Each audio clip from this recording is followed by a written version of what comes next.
Disclaimer. World's Most Dangerous Show does not condone or suggest the use of drugs or alcohol to enhance the experience of watching this show. Please enjoy responsibly.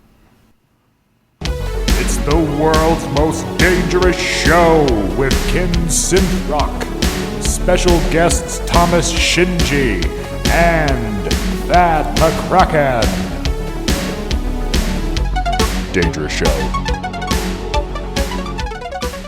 I have driven for miles on this little rock in the universe as Alan Rickman. I've seen every place that the earth has to offer, and I know now that I must give the gift of an electronic album. And one session with my digital audio workstation, I had an epiphany. Alan Rickman, the Half-Blood Prince, will be an album that will knock your socks off. Watch as I jump the genre of all electronic music, as I go from hardstyle to electronica, witch house, drum and bass,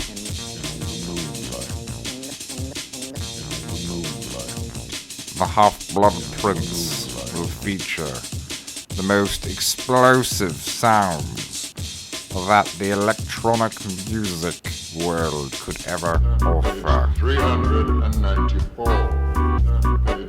Alan Rickman in stores now. Shinji is a dark, romantic, ambient, dreamscape, melancholic electronic musician. His new album, Mist, is out right now, and I urge you to check it out. I will be interviewing him in another form because I am a shapeshifter. Thank you for doing this interview. It's going to be a pleasure. Shinji. So thank you for interviewing me. I've been very busy as those last days because of my work, because of the release of my new album.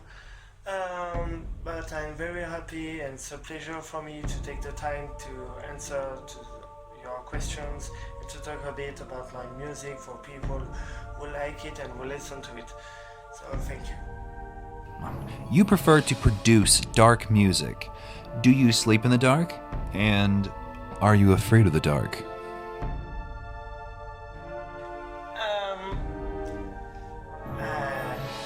Most of people who describe my music describe it as melancholic. I think it's the most used adjective to describe my music, and I think there's a big difference between melancholy and depression. In depressing music and depression in general is a state where you are afraid of your own darkness. It's a state when you try to avoid yourself because you are afraid of your feelings and your emotions. But what I do now, because I have been depressed some years ago, but what I do now is more accepting my own emotions and expressing it through my music. So I would say I'm more melancholic person and who learned how to live with my own dark thoughts and sad feelings. So I would say I'm more sleeping in the dark person now. Take me through your creative process from the seed to the fruit. I want to know everything. Of my songs, most all my songs start with an improvisation or composition on a synthesizer like this. If I do that.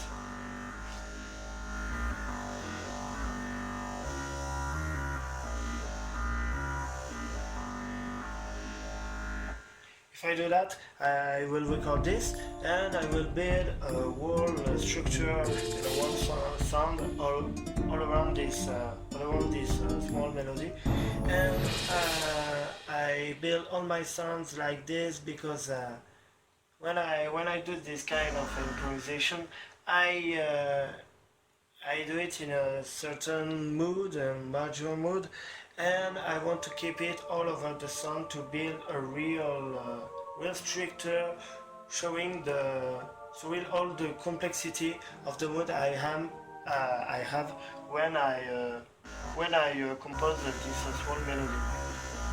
So I build my music like this, and when I have this, I build the whole structure all around it. I add voice like this, like this, and I build the whole structure all around this kind of thing to expand the feelings that are already present in the first recording of the first melody that will build the whole song.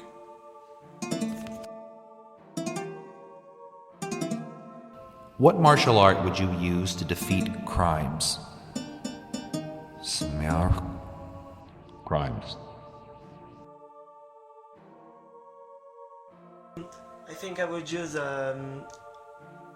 martial art that has a lot of precision in it, because Korean music is very intense and very violent, and it's very strong emotionally, but I think the weak point of the music is the complexity of the thing. It's really simple, and I think if I had to attack this, I would just techniques that are very precise and very precise, yes. Very precise and complex to master, things like kung fu, or I don't know, so I'm not very into martial art, but I would use something like this, yes. It's a very good question, actually. What is great about electronic music? I think the great thing about electronic music is that it's a genre that is influenced by all other genres of music. It evolved to take place in the evolution of all styles of music. Like now you have metal bands, or rock bands, or hip-hop artists, jazz artists using electronic instruments, and I think it's something really big to talk about electronic music. Even if there are some very exclusive electronic styles of music, I think when we talk about electronic music, and when I say electronic music, it's very large, and it means we can do all styles of music just by using a single synth. And I will try to show you what I can have in a synth, and if I do that, I can do all styles of music I want, like this.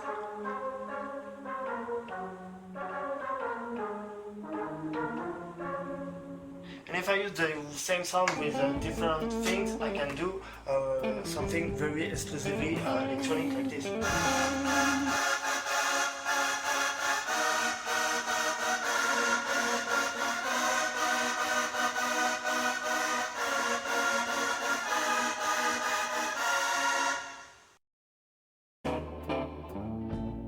What needs to change on the artist side of dark, ambient, witch house, and other styles of music from this neighborhood? This scene seems so long, like it's been 1 year now. I am in witcher scenes. The only thing I could say, because I love this scene, and I really love most of people being in this scene. I would say that it missed a bit of events, in real life events,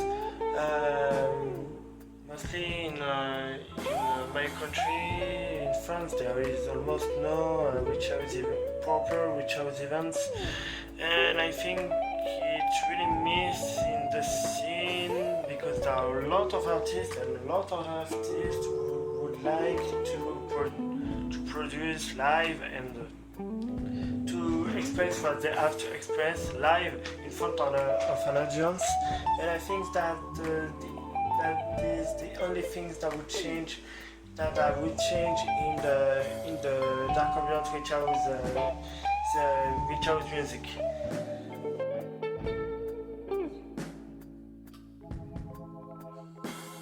What is the most witch house thing you could do right now?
Does the world need a science party and politics? Why or why not? No. I don't think the world needs a science party in politics because I think science should be a part of politics and money to stay the more objective possible. But in another hand, I think it could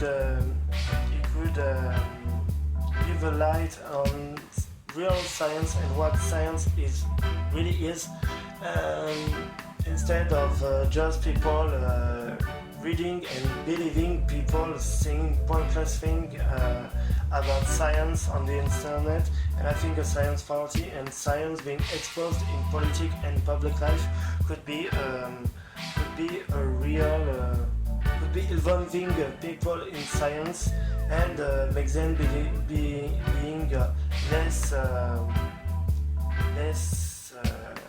afraid of what science is and what science is about and is able to do. Tell me what stands apart on your new album, Mist, which is out now, from your previous ones. I would say my new album, so Mist, is the most intimate thing I ever did. That's the album in which, for the first time, I put really what I've had in my own mind, and it is the album this is the album in which I put a lot of my thought. How I told before, it's a very melancholic album, and I really love the ambience in it. It talks about good memories, even if most of them didn't really end well. It was really good memories, and I think that's the difference between this album and everything else I did in my music. It's really talking about myself and how I feel things, and I hope this album was able to touch other people that maybe who feel the same things and cannot express to other people. I really dig this album for this, and also it's the end of an era of my life. So I think yes, it's a very different album because it talks about good feelings sometimes, and it's really about how I feel in the inside.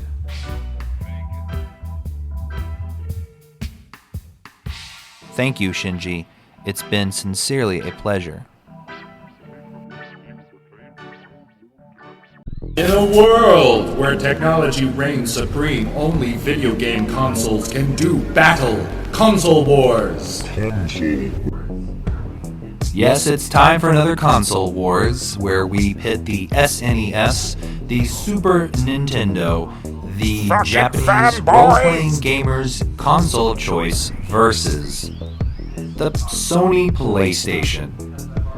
This console needs no introduction because I've already done one, as you can see, because I'm recycling the old footage from the last episode that I used the PlayStation in. Satanic!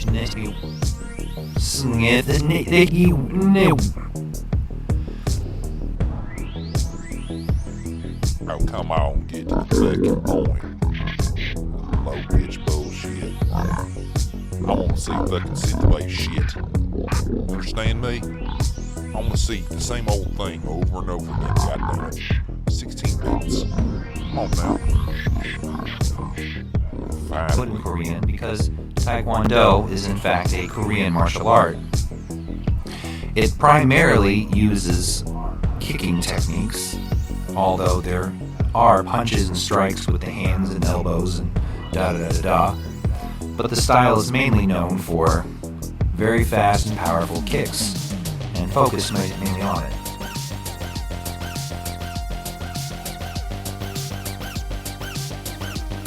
I don't give a shit. This What the hell's this guy talking about? Counterattack. I'll show him. I fuck you, I fucking kill him! Just like that. Oh, he's already tired. You see, my guy 3 a trains day. in altitude, so I'm not going to get tired. I'm going to keep throwing flying axe kicks until he dies. Man, Yogi ain't got The nothing. man, the yellow gi now challenges me. Where's all the 80s talk? Where's everything about the 80s?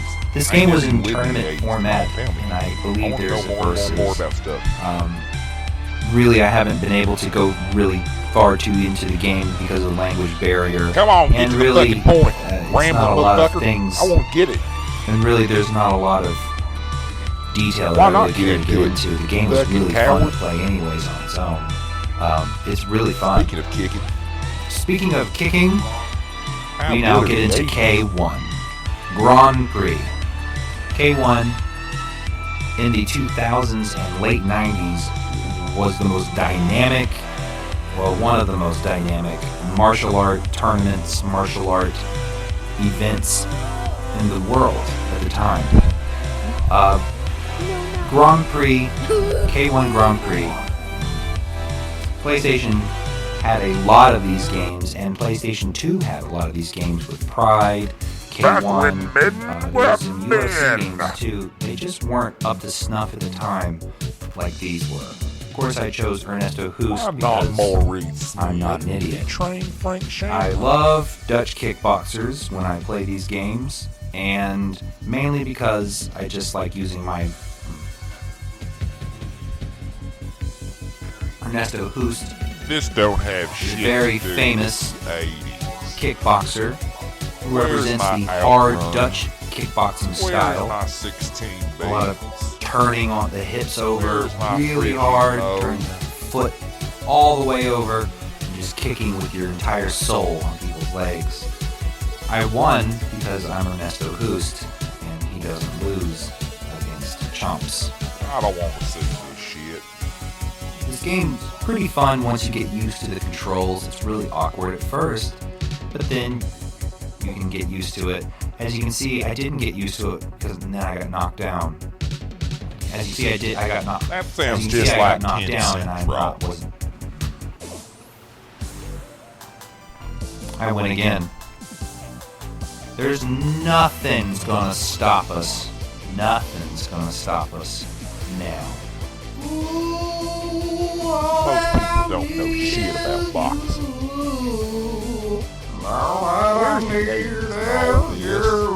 Where's my outrun? Where's my 16 beats? Where's all my mentions of 80s movies? And go high. And it's just too much for them. Where's women with lipstick and large sunglasses on? Section of this This game don't have nothing to do with the 80s. the Grand Prix I can't tournament. stand There's a this million shit. different ways to play this fighting This ain't game. the world's most And then there's a dangerous creative show. fighter option This is as the well. world's most I would have to show. say that out of all of the K1 games that Amistad. came out on the PlayStation, this was probably the best because of the controls being the best, and that's saying a lot because the controls are really bad. That guy's not getting back up because my shin kicked him in the face. Namo Shivaya. Synthrock is my created fighter. Of course he's from the United States because Zen Sibdoc is a very American name. There's 3 gyms to choose I don't from. understand Of course, a the fucking word boxing you're saying. gym from the US, the karate dojo from Japan, and the Muay Thai gym from Thailand. You can choose your coaches, you can choose the way you train, you can do some calisthenics, you can even change your assistant coaches. This is very indicative of the PlayStation 1 and 2 games with combat sports. They were very, very in depth about that type of thing, especially the pro wrestling games that came out at the time too. And I'm not referring to WWF ones. Boom. He didn't know how to head kick yet. When Grand Prix wins, and it is represented by the Svadhisthana chakra. Right in the crotch. Om Namo Shivaya. Thad McKraken is a writer, artist, psychedelic shaman, and experimental musician. With the project Chapel Supremesus under the DMI label, Thad McKraken weaves an entire sensory experience from visual to audio. Psychedelic shaman and... So thank you for doing this. It's a pleasure to interview you. Thanks for asking. Definitely. So your musical project is called Chapel Supremesus. Am I correct about that? That is correct. That is the current thing that I'm working on, and it's a project with me and my friend Dean Swanson, who used to be in a band called Hidden Number. It started off as kind of a more, certain projects have a certain intent behind it, which is maybe a more magical way of looking at things. And that project started off, and we really wanted to, the whole point of the project ended up that we were trying to induce magical or higher states of consciousness. That was kind of the intent behind what we're doing. And what we didn't realize is that it kind of evolved into almost more of a film project rather than just solely a music project. And so it just became this whole thing. So we now are like kind of making occult films because traditionally occult films by Kenneth Anger, and he's kind of the biggest name. But we went to like this festival like a block away from Dean's place in Capitol Hill, and it was like this occult film compendium, and it had some people like Ira Cohen, who I like a lot, and Marjorie Cameron. It was the first time I'd seen her Wormwood Star. So the idea of occult movies are really long music videos, and so weirdly enough, after we'd started working on this project, and it kind of came together that project that I was in kind of got put on indefinite hiatus, and same deal with him. So we started kind of working. He recorded a couple albums for a band that I was in called Black Science.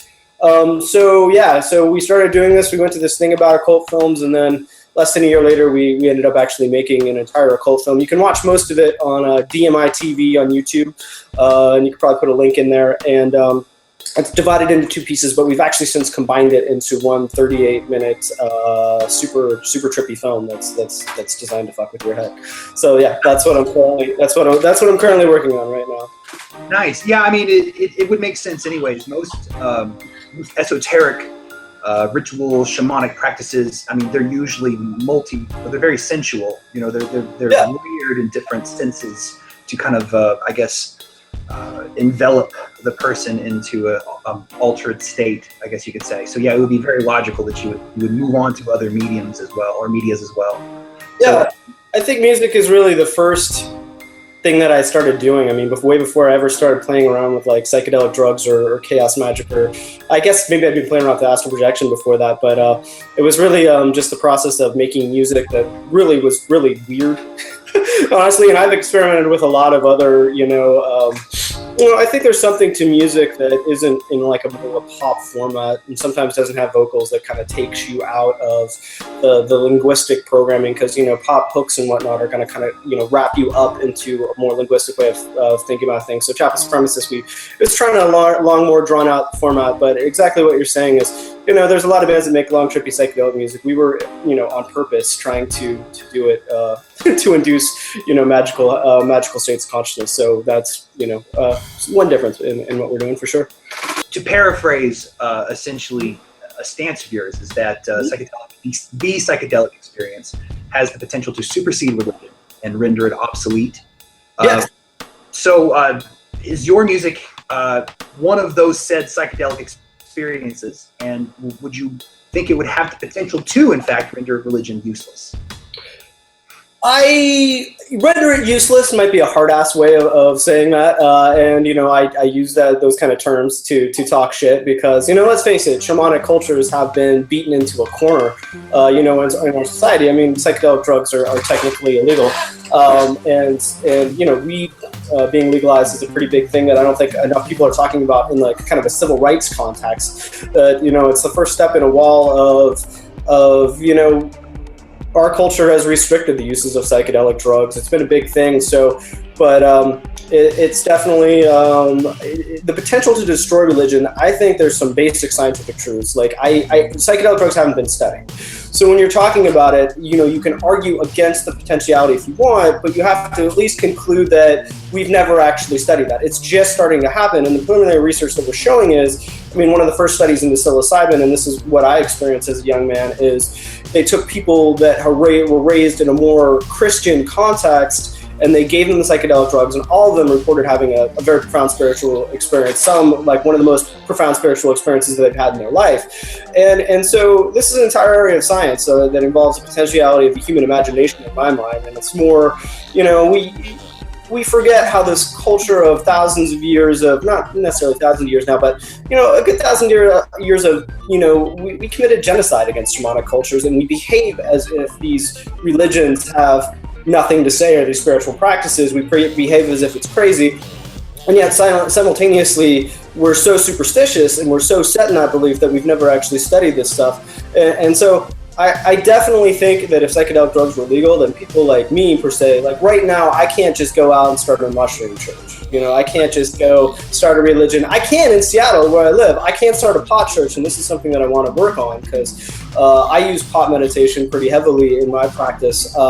But I still couldn't go out and start a psilocybin-based religion or an LSD-based religion or even ayahuasca. There's been some legal things. So, I mean, not destroy, but I think really destroy the way we view spirituality in general. And the more that we think about this in a more scientific manner, the more that our religious beliefs would go away. But I would also say one of the funniest things that I found is I think they would evolve to more a Gnostic sect, because I do think there are some spiritual truths in religion that are just kind of inherent, the concept of lower realms and higher realms and demonic versus angelic forms of intelligence, stuff like that. I think there's some underlying, good concepts in that. But yeah, I definitely think psychedelics, if they were legalized, would transform religion, and I think that would happen really quickly. And I think what you see is in the 60s, when that was starting to happen, the war machine, kind of came in and shut that down. And it's important to note that was also largely due to the irresponsibility of the hippie movement. They were incredibly naive in what they were doing simultaneously, so that's important to note. But it is also important that they were opposing the war machine, and the war machine shut them down, and now we have the biggest war apparatus in history, So I think it's more important than ever in this day and age to start asking these questions about psychedelics and these religions that we have that keep being used as a pretext to propagate war in this day and age. And I think psychedelics are the best shot we have at this point, and I would say just a lot of other meditation techniques and whatnot. But really just more thinking about this in a more scientific term, rather than just saying, that stuff's not real and we're afraid of it. So let's not pay any attention to it. So you released your recording the day I achieved contact. Yeah. Under Dark Minds International, DMI. Mm-hmm. Can you tell me what kind of relationship you have with them? I don't know if they're one of those just hands-off internet labels, or do they really work with you, or what? What's funny about that is, yeah, it's my label. I do everything. And actually, Thad McKraken that name actually came from me years ago in my first band. We didn't have a label that wanted to put out our stuff, so we were like, what if we pretend like we're a label and we make it seem like our stuff is coming from other people, which seemingly were to a certain extent. And so that's actually where the name Thad McKraken came from. That's when I came up with it, like 10 years before I started using it as a writer. So yeah, the relationship with the label is it's my label. I wish other people would put out my stuff. I've done a decent amount of job promoting it, but it's like there's only so much you can do. I don't, I'm actually decent at PR and whatnot, but like it's, it's not like I've ever been in I'd love to be in a real label. I know. The good part about being on your own label is there's no one telling you what to do, and you can do whatever, it's like I can put out whatever I want to put out. But simultaneously, I mean, I don't claim to be an expert in PR or whatnot, or have, the type of connections or bankroll that a real label would have. Although, I think my next projects I'll have more of a budget than, but yeah, no. Just like my books, I would happily put stuff out on another label if anyone wanted to help me out with that. Yeah, so it's sort of, and if you look at my DMI, like the music, it's all stuff that I did. I think I put out like one thing that was a bass with my friend's bassist, like an ambient project that he made. And so yeah, like there's been like one thing on DMI that I somehow wasn't doing. So that is just, I didn't have a label, so I'm going to put it out. So I'm just going to declare myself a label, put it out like so many other people. But so I guess it's fair to say that you have a very consistent relationship with DMI, and it is very yes. Yeah.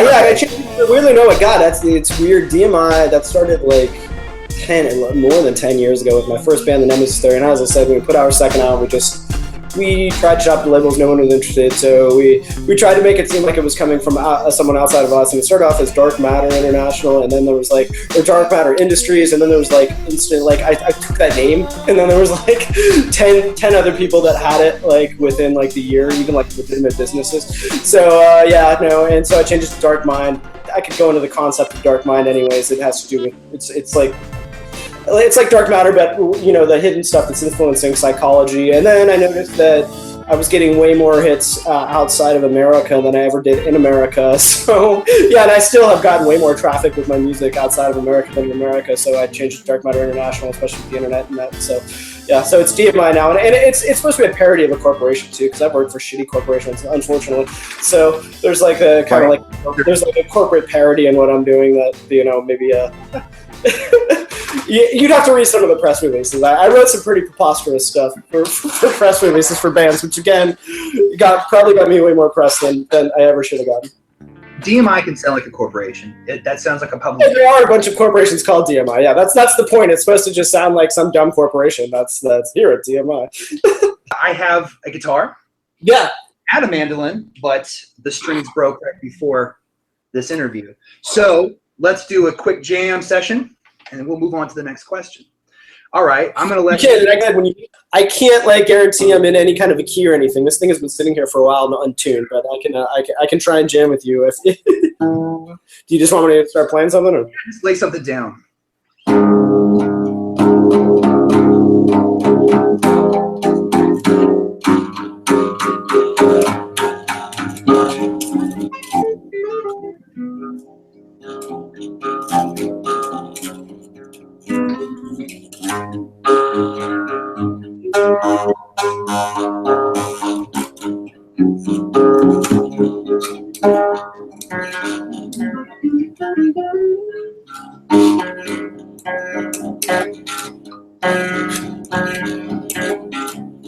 It's gonna be hard to keep it tuned there because I have no idea what this is tuned to. We had enough. That's all I like to do. It was just a quick second. We're just gonna go in lightning round 5 questions. So let's start it off. Speaking of Crowley, what martial art or finishing move would you use to defeat a young, virile, and mountain climbing Aleister Crowley? It's a tough one. Some kind of a super like spinny elbow type thing, like jump in the air and some kind of like rotate around and like elbow to the back of his neck. And so is your music more suited for making, now this is not really proposing a dichotomy per se or a duality, but is your music more suited for making love or animal fucking? I would say more for making love, and I actually saw that question. My more commentary on that is, I'm not like one of those people that says like I love listening to my music and like when I make it, obviously, I make the kind of music that I want to hear. So I'm not like one of those people like I never listen to music. But I am weird in that I've never had sex listening to my own music. Like for me, like, and I have sex listening to music all the time, and yet, never. There's something too weird about like having sex and like listening to my own music. There's something too weird and egomaniacal about that. But I would say making love, Black Science, or I've done some more metally stuff. So some parts of Chapel Supremesus, I'd say more making love. But there's a good on that Chapel Supremesus album, which is like a 38-minute album, which is the soundtrack of this film. There's like 4 minutes of metal, and like it's so necessary to it. So I guess that part would be some more animalistic fucking, but the rest would be making love, I guess. But yeah. No, I draw the line at fucking to my own music. I can't do it. I'm like, it's too weird. No, I couldn't do that either. I'll tell you someone I think who would and probably does. Steven Seagal. I would say that he probably does that. What does he play? He plays like the saxophone or something? Yeah, he does like blues or something. He does some kind of blues. He dresses up like a llama and plays blues on stage. And of course, I'm not shitting you at all. This is all absolutely true. I really do suspect though that he probably does have sex with his own music. Yeah, but that wouldn't surprise me. You know what? I bet there are musicians out there that do. Like I said, I'm not saying it's weird if you do. Like I'm saying, in fact, I've always sort of thought that was like a little weird about me. It's like, yeah, there's just something there that's like, that's too weird. But hey, I think some people might, why not? Hell, you make a bunch of dance beats, you take some E, why not throw in your own dance beats? Like, I don't know. I think as someone who's with someone or someone who's single, there's both weird situations that happen. I wouldn't want my kid to be like 20 or 30 and being like, my dad used to put on his own albums and have sex. What's the most Thad McKraken thing you can do? The most Thad McCracken thing that you could do, I think, would be to just try some weird thing. That at one point it's not even recreation. It's not.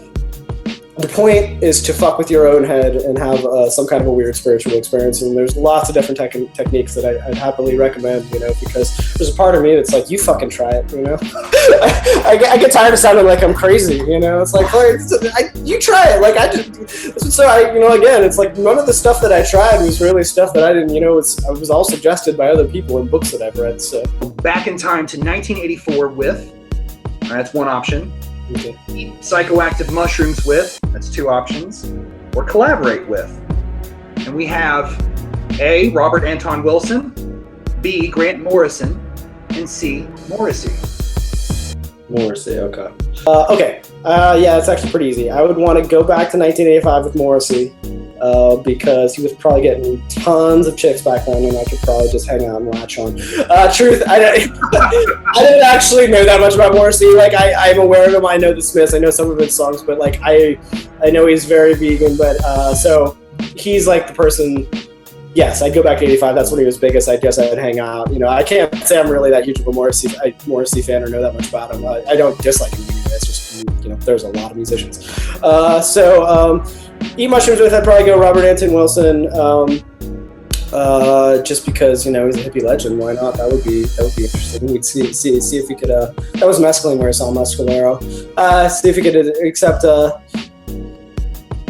should have thrown like a hot girl for the doing mushrooms with, because that's weird. But then, no, I'm just kidding, I'm married. And then I'd probably want to collaborate with Grant Morrison. It'd be Thad McKraken, it's been a pleasure. We've had an amazing conversation.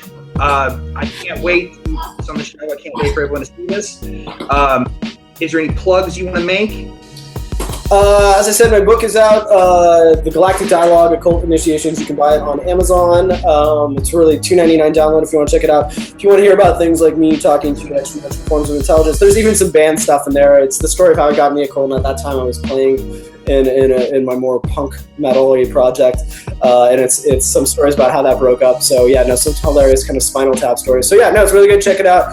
I am DMI TV on YouTube. Definitely check that out if you want to see me just ranting about spiritual stuff for extended periods. You can do that. Also, Chapel Supremesus, of the two films, which are split up into one film, are both on there too. So log on over to there and check it out.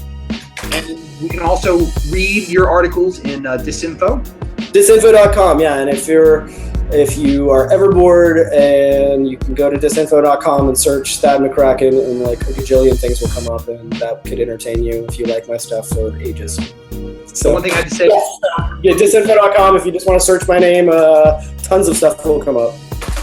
Your book, by the way, I have to say one last thing, is beautiful looking, actually. Beautiful glossy cover, beautiful 90s-esque cover, too. I like it. I actually did. That is an image I did myself. Yeah, so I'm also a visual artist. I didn't really mention that. Stuff that's behind me right now is actually my work. Awesome. Is there anywhere, are you selling it anywhere? I am not selling my visual art right now, but I really need to get on that. Yeah, you're making a very valid point. This is an area I should be doing limited print runs of some of these things. Yeah, I actually just got a studio.